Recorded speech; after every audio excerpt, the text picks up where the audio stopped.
우리가 신앙생활하면서 무엇이 가장 중요하다고 믿습니까? 대부분의 성도들은 믿음이라고 말할 것입니다. 예, 맞습니다. 신앙생활에서 믿음이 정말 중요합니다. 그런데 믿음보다 더 중요한 것이 있다고 말하면 여러분들은 믿겠습니까? 이 믿음보다 더 중요한 것이 사람의 양심입니다. 양심이 부패하고 썩으면 믿음은 없습니다. 양심을 버린 사람은 믿음도 버린 것입니다. 믿음은 양심이 있어야 성장하는 생명체입니다. 그래서 바울은 자신의 신앙생활을 이렇게 고백합니다. 사도행전 23장 1절 말씀에 바울이 공회를 주목하여 가로되 여러분 형제들아 오늘날까지 내가 범사에 양심을 따라 하나님을 섬겼노라 라고 바울이 말하고 있습니다.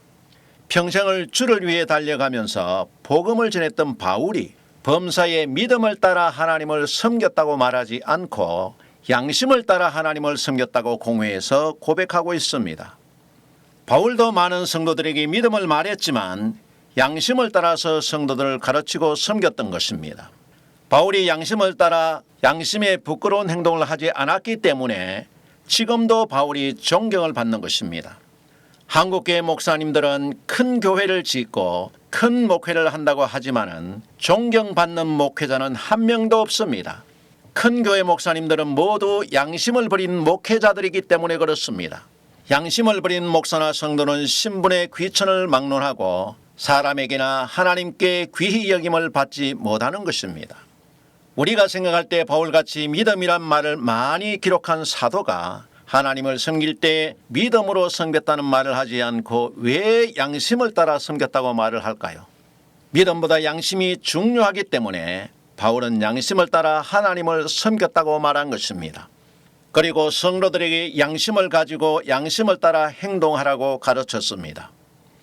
이 양심이 무너지면 믿음도 무너지는 것입니다. 참된 믿음을 자라게 하는 것은 양심입니다. 양심적인 행동이 없으면 믿음은 성장되지 않습니다. 그러므로 바울은 참 아들 된 디모데에게도 양심의 소중한 것을 많이 강조하고 있는 것을 봅니다. 디모데전서 1장 19절 말씀에 믿음과 착한 양심을 가지라. 어떤 이들이 이 양심을 버렸고 그 믿음에 관하여는 파선하였느니라 라고 말씀하고 있습니다. 바울은 디모데에게 말하기를 믿음과 함께 착한 양심을 가져야 한다고 가르치고 있습니다.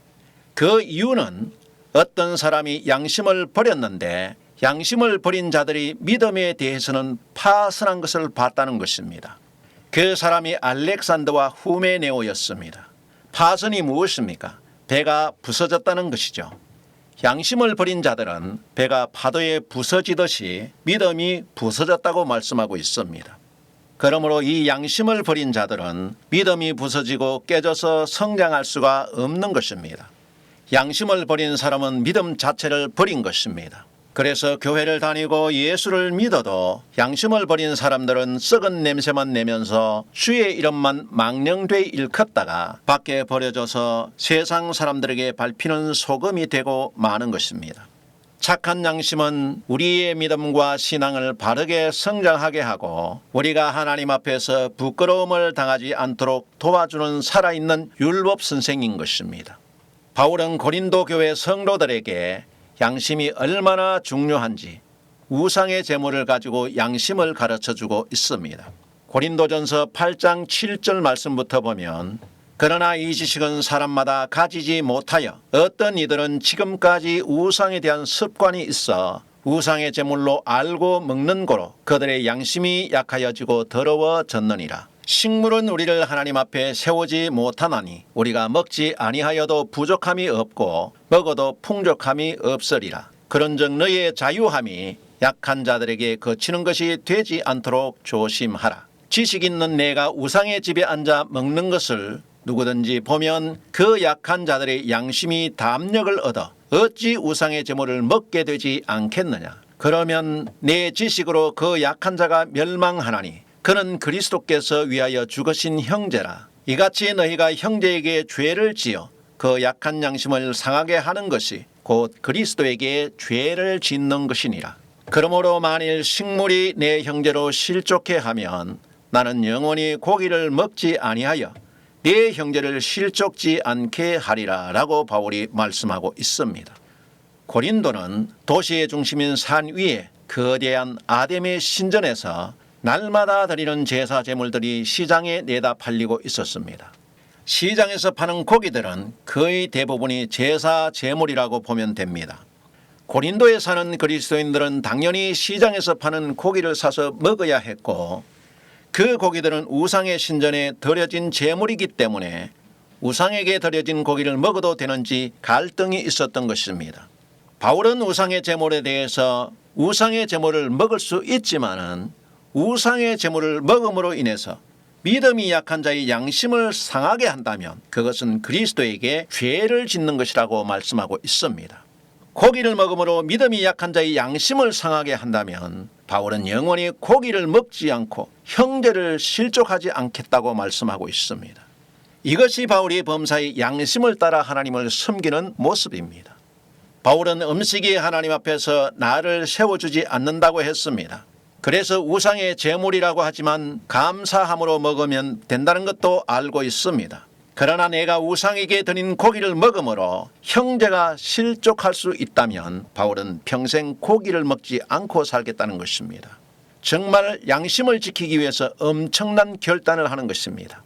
고기를 먹어서 형제의 양심을 상하게 하는 것은 그 형제를 위해서 돌아가신 예수님에게 죄를 범하는 것이기 때문에 고기를 먹지 않고 자기의 양심을 지키겠다고 말씀하고 있습니다.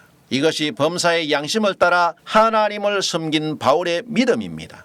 그러므로 바울은 에베소 교회에 있는 디모데에게 집사의 직분을 받는 자들의 자격에 대해서도 이같이 말씀합니다. 디모데전서 3장 8절부터 보게 되면 이와 같이 집사들도 단정하고 일구이연을 하지 아니하고 술에 임박이지 아니하고 더러운 일을 탐하지 아니하고 깨끗한 양심의 믿음의 비밀을 가진 자라야 할지니 이에 이 사람들을 먼저 시험하여 보고 그 후에 책망할 것이 없으면 집사의 직분을 하게 할 것이요 라고 바울이 기록합니다. 교회에서 직분자의 자격이 여러 가지 조건 중에서 깨끗한 양심과 믿음의 비밀을 가진 자라야 된다고 했습니다. 깨끗한 양심을 가진 자는 일구이연하지 않고 단정하며 더러운 일을 탐하지 않게 되어 있습니다. 바울은 집사의 직분을 줄 때는 착한 양심과 믿음의 비밀이 있는지 먼저 시험해 보고 책망할 것이 없으면 직분을 주라고 했습니다. 한국교회 목사님들은 어떻게 직분자들에게 직분을 줍니까? 11조를 내고도 각종 헌금 외에 직분자 헌금을 해야 직분을 줍니다. 안수 집사를 받을 때도 직분자 헌금을 내야 집사의 직분을 받을 수 있고, 권사의 직분을 받을 때도 직분자 헌금을 해야 권사의 직분을 주고, 장로의 직분을 받을 때도 직분자 헌금을 해야 교회에서 직분을 받을 수 있습니다. 여기에 양심이 있습니까? 없습니다. 그리고 교회의 구석구석마다 모두 돈입니다. 예배 때마다 11조와 헌금을 내야 되고, 장로회에서도 장로회비를 내야 되고, 권사회에서 권사회비를 내야 되고, 여전도회에서는 여전도회비를 내야 되고, 남전도회에서는 남전도회비를 내야 되고, 청년회에서는 청년회비를 내야 되고, 주일학교 교사는 교사회비를 내야 됩니다. 한국교회는 가는 곳마다 돈입니다. 교회가 무슨 관광 코스입니까? 돈이 없으면 아무것도 할 수 없는 것이 한국교회입니다. 이것이 무슨 신앙생활입니까? 성도들을 모아놓고 돈놀이를 하고 있습니다. 이러고도 목사들이 양심이 있다면 내가 하는 목회가 주님을 위해 헌신한 교회라고 할 수 있겠습니까? 교회에서 봉사를 하는 직분을 받는데 왜 헌금을 하면서 직분을 받아야 합니까? 교회에서 봉사를 하는 직분자에게 도리어 감사의 표시를 해야 되는 것 아닙니까? 교회에서 직분을 받는 것이 벼슬자리 차지하는 것입니까? 여기에 무슨 깨끗한 양심이 있을 수 있습니까? 교회에 헌금만 많이 하고 목사에게 잘 보이면 착한 양심을 가진 성도입니까? 이런 성도가 교회 밖에 나가서 다른 사람에게는 인색해서 혐오스럽고 손가락질 받는 사람으로 살면서 교회에서는 양처럼 보이면 착한 양심을 가진 사람이라고 주님께서 영생을 주시겠습니까? 한국교회 목사는 직분자를 세울 때 양심이 깨끗한 자들을 세우지 않습니다. 왜냐하면 양심이 깨끗한 자들은 불의한 목사들과 양립할 수 없기 때문입니다. 교회에서 목사들이 직분자를 세울 때 믿음과 착한 양심은 필요 없고 제일 먼저 돈이 있어야 합니다. 돈이 없으면 직분자로 세우지 않습니다. 예수님께서 아브라함의 후손이라고 했던 삭개오처럼 돈도 있고 믿음과 착한 양심을 가지고 자기 재산의 절반도 가난한 자들에게 나눠주는 사람이 있다면 얼마나 좋겠습니까? 그런데 교회 안에 이런 사람들이 많지 않죠? 돈이 있으면 믿음과 착한 양심이 없고 믿음과 착한 양심은 있는데 돈이 없습니다. 그러나 교회는 바울의 말대로 재산의 유무와 상관이 없이 믿음과 착한 양심이 있는 사람을 일꾼으로 세워야 합니다. 그래야 교회가 깨끗해서 믿음과 사랑이 넘치는 그리스도인이라는 칭함을 받는 교회가 될 수 있습니다. 믿음도 없고 착한 양심도 없는 돈만 있는 사람을 직분자로 세우니까 이리와 늑대 같은 직분자들에게 그 목사가 나중에는 배반을 당하고 교회에서 쫓겨나는 일이 생기는 것입니다. 교회의 직분자들이 믿음의 착한 양심은 목사와 함께 버렸는데 그 직분자가 배반하지 않고 자기를 지켜주기를 바라는 것은 지푸라기로 만든 배가 가라앉지 않기를 바라는 것입니다. 성직을 돈 주고 산 성도들이 양심이 있을 수가 없습니다. 성직을 돈 주고 산 직분자는 목사가 부정부패를 해도 눈을 감아주고 같이 교회 안에서 부정을 저지르고 있습니다. 큰 교회에서 목사 혼자 어떻게 부정부패를 저지를 수 있겠습니까? 담당 직분자들도 같이 양심이 부패했기 때문에 가능한 것입니다. 이렇게 양심을 버리고 교회에서 부정과 부패를 저지른 목사와 성도들이 천국 갈 일은 결단코 없다는 사실입니다. 한국교회 목사들은 교회에서 성도들을 상대로 성직 매매를 하며 성직을 돈벌이의 수단으로 삼고 있습니다. 성도들은 믿음과 착한 양심을 가져도 돈이 없으면 교회에서 직분을 받을 수 없습니다. 이것이 한국 교회의 양심 없는 모습입니다. 그래서 교회 안의 직분자들은 목사들과 같이 썩어서 양심 없는 성도들이 대부분입니다. 교회에서 목사들만 썩었고 성도들은 양심이 살아서 믿음이 있는 것이 아닙니다. 성도들도 목사들에게 배워서 양심을 팔아먹은 지 오래되었고 목사들보다 더 사악합니다. 양심 없는 목사들 지옥 간다고 좋아하지만 양심 없는 성도들도 먼저 지옥 갈 사람들입니다. 한국 교회는 총체적으로 부패했고 그리스도인이라고 하기에는 부끄러운 교회가 되었습니다. 교회의 직분자들을 세울 때 깨끗한 양심과 믿음의 비밀을 가진 자들을 세워야 교회에서 부정부패가 없어집니다. 한국 교회는 목사들이 양심이 부패한 직분자들을 세웠기 때문에 교회가 양심이 썩은 목사님들과 같이 부패해졌습니다. 하나님께서는 이 세상을 창조하시면서 두 가지 율법을 주셨습니다. 첫째는 돌판에 새긴 율법입니다. 오늘날로 비교하면 두루마리나 책으로 기록된 율법을 주신 것입니다. 이 책으로 된 율법은 우리가 옆에 두고 읽고 열심히 마음에 새겨서 자녀들에게 부지런히 가르쳐야 하는 율법입니다. 두 번째는 우리 육의 신비에 새겨진 양심의 율법입니다. 하나님께서는 사람을 창조하실 때 사람의 마음속에 양심이라고 하는 살아있는 율법을 주셨습니다. 하나님께서는 세상을 창조하실 때부터 영원히 변하지 않는 두 가지 언약의 율법을 주셨고 그 언약은 지금도 여전히 변함이 없습니다. 하나님의 언약은 발전되지 않습니다. 성경을 구약과 신약으로 이분화해서 보는 사람들은 돌판에 새긴 율법은 구약이고 마음에 새긴 율법은 신약이라고 생각합니다. 이것은 성경을 이해하지 못하는 것입니다. 사람이 만드는 문명과 기계는 불완전하기 때문에 발전되어 갑니다. 그러나 하나님께서 주신 언약은 처음부터 온전하고 완전하신 언약을 주셨기 때문에 발전되어 가면서 보완되는 것이 아닙니다. 전능하신 하나님께서는 언약을 시험해 보시고 안 맞으니까 다시 수정하시고 수정해서 시행하다가 안 맞으니까 다시 수정하시는 하나님이 아니십니다. 이것은 하나님을 전능하시고 온전한 하나님으로 믿지 못하는 불신앙입니다. 계시가 발전한다면 언약도 발전되어서 나중에는 하나님의 언약이 다르게 바뀔 수도 있다는 것입니다. 하나님께서는 영원히 변하지 않는다는 것과 거짓말하지 않는다는 두 가지 사실 때문에 우리는 영원히 하나님을 믿을 수 있는 것입니다. 그래서 히브리서는 이렇게 기록을 합니다. 6장 17절에 하나님은 약속을 기업으로 받는 자들에게 그 뜻이 변치 아니함을 충분히 나타내시려고 그 일의 맹세로 보증하셨나니 이는 하나님이 거짓말을 하실 수 없는 이 두 가지 변치 못할 사실을 인하여 앞에 있는 소망을 얻으려고 피하여 가는 우리로 큰 안위를 받게 하려 하심이라 라고 기록합니다. 하나님께서는 약속을 기업으로 받는 자들을 위해서 하나님의 뜻이 변하지 않겠다고 맹세로 보증하셨다고 말씀합니다. 또한 변하지 않는다는 것을 맹세로 보증하신 언약을 거짓말하지 않는다는 사실 때문에 우리는 안심하고 소망을 가질 수 있다고 기록합니다. 하나님의 계시가 발전한다는 해괴한 신학 이론은 하나님을 거짓말하는 자로 만드는 망령된 신학입니다. 현대 모든 신학이 이런 노선을 따르기 때문에 성경과 맞지 않는 이상한 논리를 자꾸 대입해서 아무리 신학을 공부해도 머리만 복잡하고 성경이 이해가 안 되는 것입니다. 성경을 모르고 계시가 발전한다고 말하는 신학은 버려야 합니다. 히브리서가 말씀하고 있는 변하지 않는 언약의 하나님의 말씀을 믿게 되면 여러분들의 소망이 흔들리지 않게 되는 것입니다.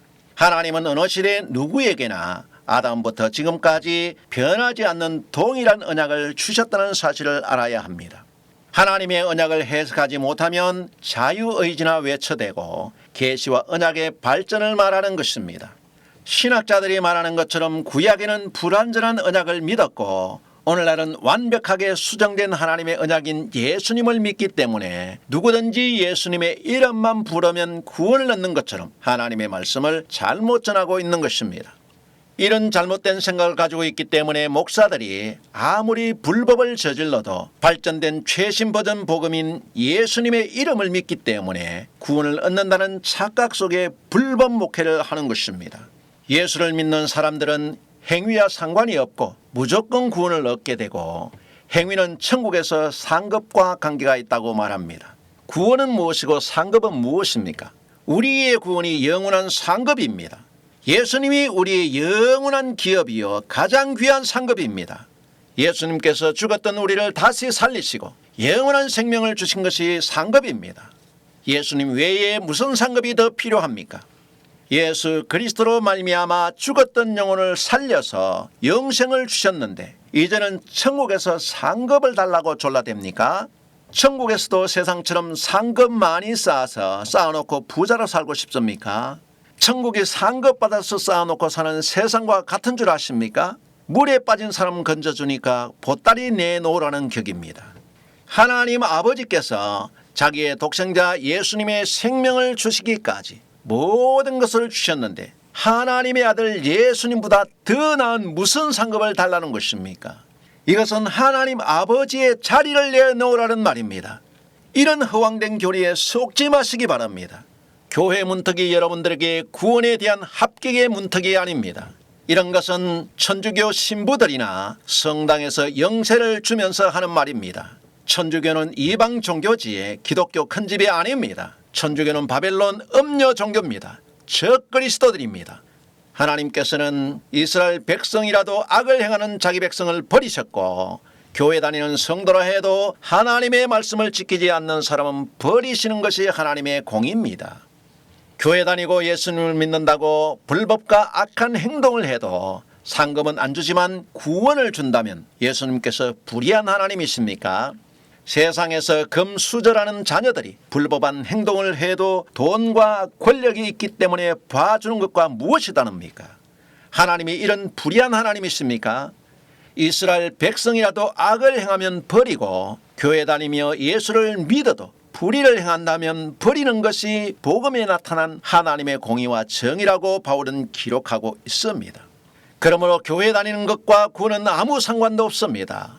내가 그리스도의 양심으로 어떻게 살아가느냐가 중요한 것입니다. 범사의 양심을 따라 하나님을 섬겼던 바울은 육의 신비에 기록된 양심이 하는 역할에 대해서 이렇게 말씀하고 있습니다.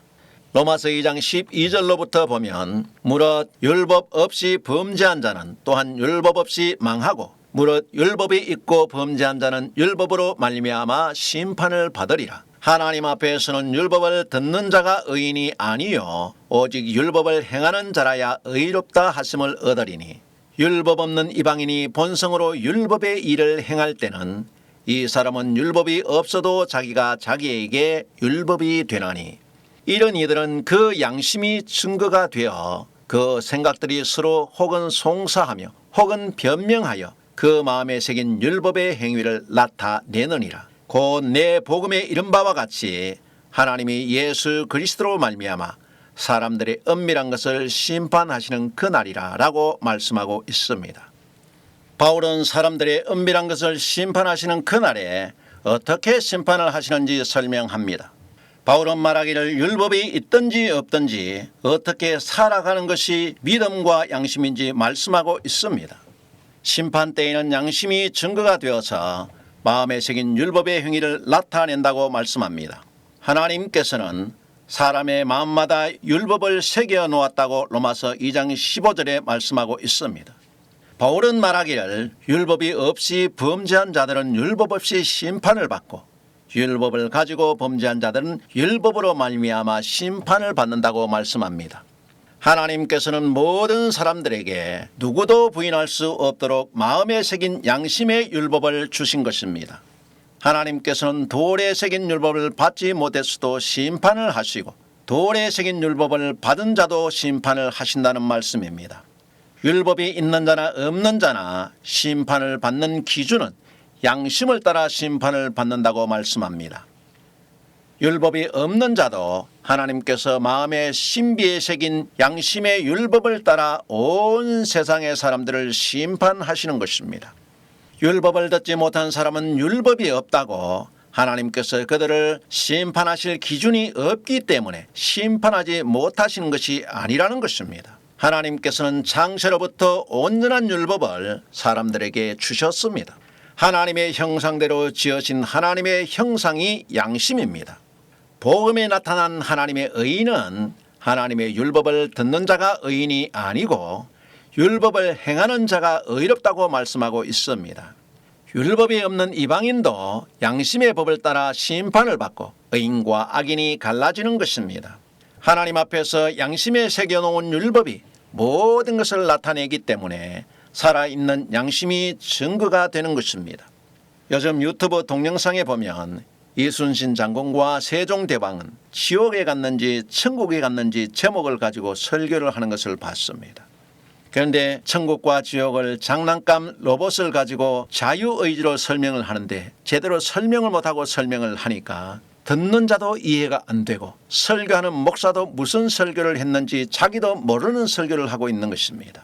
구원과 자유의지가 무슨 상관이 있습니까? 바울이 말씀한 대로 이조 시대에 율법이 없고 말씀을 듣지 못해도 사람의 마음속에 둔 양심의 법을 따라서 하나님의 심판대 앞에서 모두 공정하게 심판을 받게 됩니다. 세종대왕이나 이순신 장군도 하나님께서 마음에 주신 양심이 있습니다. 그들도 양심의 법에 따라 하나님 앞에서 각자 행위대로 심판을 받기 때문에 그들의 사후를 우리가 걱정할 필요가 없습니다. 그분들이 행하는 선악간의 행위에 따라서 하나님께서 공정하게 심판하실 것입니다. 율법 없는 이방인도 양심이 하나님 앞에서 송사하며 마음에 새긴 율법을 따라서 심판을 받는 것입니다. 율법의 말씀을 듣지 못한 이방 사람들은 구원을 받지 못한다고 생각하는 것은 유대 선민 사상에 빠진 유대인들의 생각입니다. 오늘날 기독교인들도 예수 이름을 모르는 사람들은 구원받지 못한다고 하는 것이 기독교 선민 사상에 빠진 유대교 목사들이 하는 말입니다. 구약의 이스라엘 백성들은 예수님의 이름을 부르지 않았는데 어떻게 구원을 받습니까? 이런 기독교 선민 사상은 잘못된 신앙 특권의식에서 비롯됩니다. 한국교회 목사들은 성도들이 성전에서 벗어나지 못하도록 마치 성전 밖에는 구원이 없는 것처럼 말하고 있지만 성전 밖에도 구원 없는 사람들이 얼마든지 많습니다. 교회 밖에도 구원이 있다고 말하면 목사들은 무교회주의자라고 말하고 있습니다. 성전주의자 목사들이 섬기고 있는 우리 예수님도 예루살렘 성전을 헐라고 하신 철저하게 무교회주의자인 것을 알고 계십니까? 이 예수님을 목사들이 성전에 가두어 놓고 우리 예수님은 성전에만 계신 분이라고 강조하니까 성경과 맞지 않는 것입니다. 교회밖에 구원이 없다고 말하는 목사들은 다른 복음을 전하는 저주받은 목사든지 아니면 이방신을 섬기는 유대교 제사장들입니다. 성전밖에 구원이 없다고 말하는 목사교회 다니면 하루빨리 그 교회에서 나와야 합니다. 그렇지 않게 되면 다른 예수를 믿게 되는 것입니다. 무교회주의를 말하는 목사는 무소부재하신 하나님과 예수님을 부인하고 성전 안에만 있는 움직이지 못하는 우상을 믿는 것입니다. 목사들이 지은 성전 안에밖에 존재하지 못하는 하나님을 우리가 왜 믿습니까? 초대교회 300년간 교회 예배당이 없을 때는 무교회주의자들은 어떻게 구원을 얻었습니까? 온 세상을 창조하시고 하나님의 형상을 따라 양심을 지은 분이 하나님이시기에 세상에 있는 모든 사람들을 하나님께서 심판하실 수 있는 것입니다. 심판의 기준은 하나님 자신이 정하시고 하나님께서 만드신 양심의 법에 따라 심판하는 것입니다. 하나님을 향해서 어찌해서 이렇게 심판을 하느냐고 항변할 자가 있습니까? 하나님께서는 예수님을 믿고 교회를 다녀도 불의한 행동으로 양심을 버리고 양심이 화인 맞은 자는 지옥으로 갚으시는 것입니다. 율법을 듣지 못해도 마음의 신비에 새긴 양심의 율법을 따라 선하게 살아간 사람은 율법이 없어도 그 사람은 양심의 율법으로 선악간의 심판을 받는 것입니다. 무조건 목사와 교회가 천국과 구원의 티켓을 주는 것으로 착각하는 성도들은 성경에 기록한 바울의 복음을 이해하지 못한 것입니다. 천국과 구원은 철저하게 하나님의 손에 있습니다. 교회와 목사의 손이 있지 않다는 것을 기억해야 합니다. 바울처럼 범사의 양심을 따라 하나님을 섬기고 믿음으로 살아간 사람들은 그 쌓은 선한 양심의 법으로 하나님 앞에 서게 됩니다. 바울이 기록한 말씀 속에 불의한 자들이 구원을 받는다는 내용이 있습니까? 양심을 속이고 불의한 일을 하는 자들이 구원을 받을 구석이 없습니다. 어렵고 힘들어도 참고 선을 행하는 사람이 복음에 나타난 하나님의 의를 믿는 사람입니다. 이런 사람들로 구원을 받게 하는 것이 복음에 나타난 하나님의 공의와 정의입니다. 하나님께서 우리의 마음에 새긴 양심의 율법은 살아있는 율법입니다. 이 양심의 율법은 돌과 책에 기록된 다른 율법보다 더 예리해서 우리의 생각과 마음을 지켜봅니다. 이 양심은 나의 뜻보다 하나님의 뜻을 나타냅니다. 이 양심은 하나님으로부터 왔기 때문입니다. 예를 들어서 여러분들이 선한 일을 하고도 양심의 가책을 느낀 적은 없습니까? 지나가는 길에 구걸하는 사람에게 1,000원짜리 한 장을 주고 지나갔습니다.